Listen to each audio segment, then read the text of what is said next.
Mimi naitwa Mama Mchungaji Zidori Theodora Balongo. Niliokoka na mpenda Yesu. Kwa hiyo mwanzo wa wokovu wangu ni mume wangu aliugua, ambaye ni mchungaji Mwesi.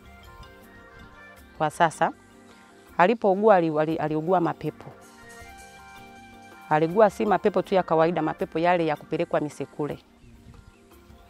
Kwa hiyo nilikaa tu mimi miaka 3 nikiwa nyumbani, naye akapelekwa kwa waganga wa kienyeji.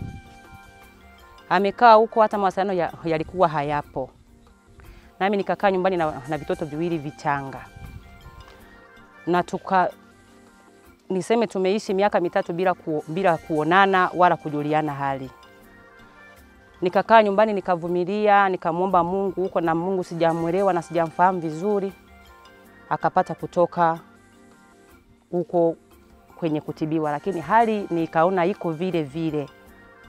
Ninachopenda kumshukuru Mungu, tulipokuwa bado tumekuja kumpokea Kristo, niliona mabango, nilikuwa na watoto wanasumbuliwa na magonjwa na kila kitu huko wameisha kuwa, lakini magonjwa yanawasumbua sana. Na huyu mume ni mgonjwa, na ndani ya familia wameshasema sisi tumechoka. Kweli nikaona hapana.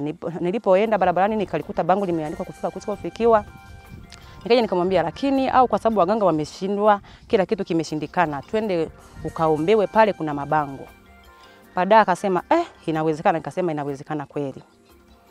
Basi baada ya hapo mimi nikamwambia kwamba mimi naenda kwa sababu watoto wamekuwa kero. Niwapeleke watoto, basi wewe utabaki hivyo. Basi baada ya kuokoka mimi nilianza na nikaja nyumbani. Asubuhi yake tukaenda kule kwenye mkutano tena, na naye akapata kuokoka na kuombewa huko, akapata kuwa mzima. Kwa wiki moja alikuwa aisha kuwa sawa. Alikuwa hawezi kubeba kitu chochote, hata kadumu ka maji. Alikuwa hawezi kufanya kazi yoyote ile, lakini tulimshukuru Mungu, kwa wiki moja alipata uponyaji na akafanya kazi zake vizuri. Kazi ya Mungu inahitaji kutiana moyo. Kwa hiyo watu hao ambao walileta mkutano wa kufika kusikofikiwa waendelee kuwatia watu moyo, na pia kuendelea kuwakumbuka na kuwaombea pia, au kuwatia moyo zaidi. Na hili ndo kanisa ambalo tunalichunga mimi na mke wangu. Mnaliona tunaendelea kuliboresha, bado halijakamilika vizuri. Linahitaji kupigwa lipu, madirisha. Kwa hiyo na sisi tunaomba kama mchango ili tuendelee kumuinua Kristo, na Mungu atawabariki mtakaounga mkono kazi hii.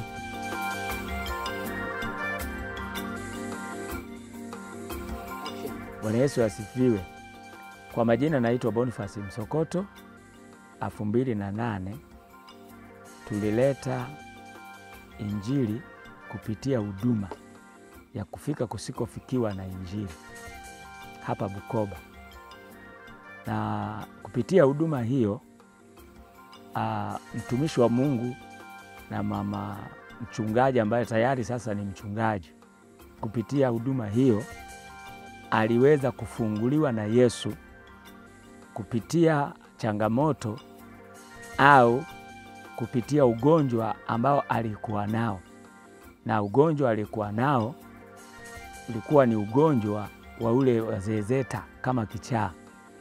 Mojawapo mimi nikiwa ni mhubiri, na alikuja kwanza kuokoka kwenye mkutano huo. Alikuwa ni mama pamoja na mtoto, na mtoto alikuwa na mgonjwa, lakini tulimuombea siku hiyo hiyo baada ya mama kumkubali Yesu Kristo kuwa Bwana na Mwokozi wa maisha yake.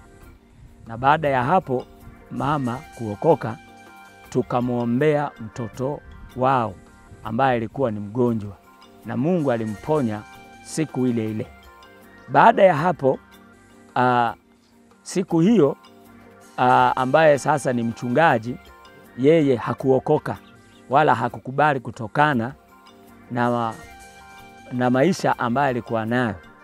Lakini kesho yake ndipo alipokuja kurudi tena kwenye mkutano akiwa na hali ile ile ya uzezeta kama ukichaa.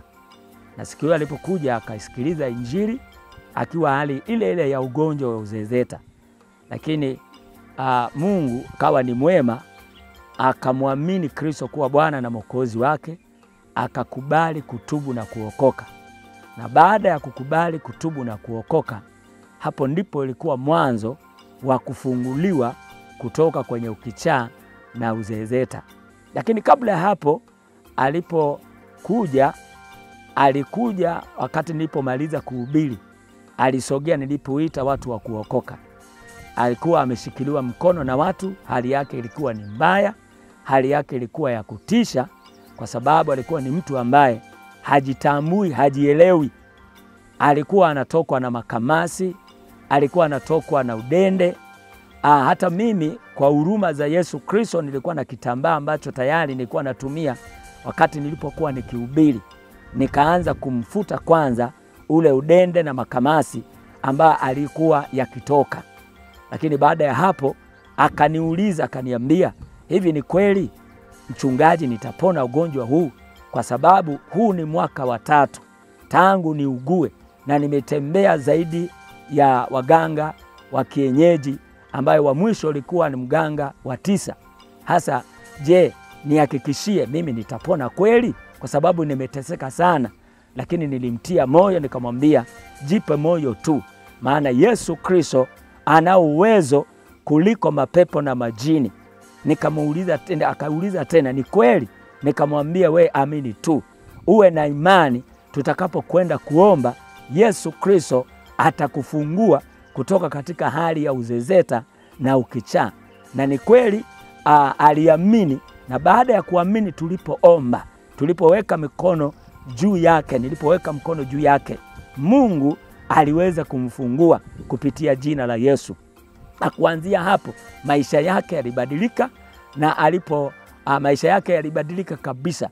Na baada ya hapo Mungu alimuinua, sasa ni mchungaji na anaendelea na huduma kwa kumtumikia Mungu kama Bwana na Mwokozi wa maisha yake. Hayo ndio matendo makuu ya Mungu ambaye aliyotenda kwa mtumishi wa Mungu ambaye anaoendelea sasa kuweza kumtumikia Mungu. Mungu awabariki sana, kwa sababu Mungu ni mwema na endelea kuwa yeye ni Yesu Kristo katika maisha yetu kwa kila mtu atakayemwamini. Amen. Na tumesimama hapa na mtumishi wa Mungu ambaye aliyefunguliwa kutoka kwenye ukichaa na uzezeta. Ninamshukuru Mungu kwa matendo makuu ambaye Mungu aliyetenda kwake, na pia nitoe wito kwa watu wengine ambao yamkini bado hawajachukua hatua kwenda kwa Yesu. Kusoma Yohana 14 mstari wa 6, nasema yeye ndiyo njia na kweli na uzima. Yeye ni njia katika uponyaji, kwa sababu hata huyu mtumishi alikimbilia kwenye njia sahihi ya uponyaji, njia sahihi ya kufunguliwa ni kwa Yesu Kristo, mwana wa Mungu aliye hai. Kwa hiyo tunatoa wito wengine na watu wengine ambao bado wanateseka, bado wamefungwa, hawajui njia. Njia sio kwenda kwa waganga, njia sio kukimbilia kwa waganga wa kienyeji. Njoo kwa Yesu Kristo, mwana wa Mungu aliye hai. Biblia inasema sisi tu mashahidi. Mimi kama mhubiri ni shahidi kwa matendo makuu Mungu aliyoyatenda kwa mtumishi wa Mungu huyu aliyekwenda kumfungua. Na Mungu awabariki, Mungu awasaidie ili mrudi na muje kwa Yesu, maana Yesu yeye ni yote katika yote. Mungu awabariki katika jina la Yesu. Amen.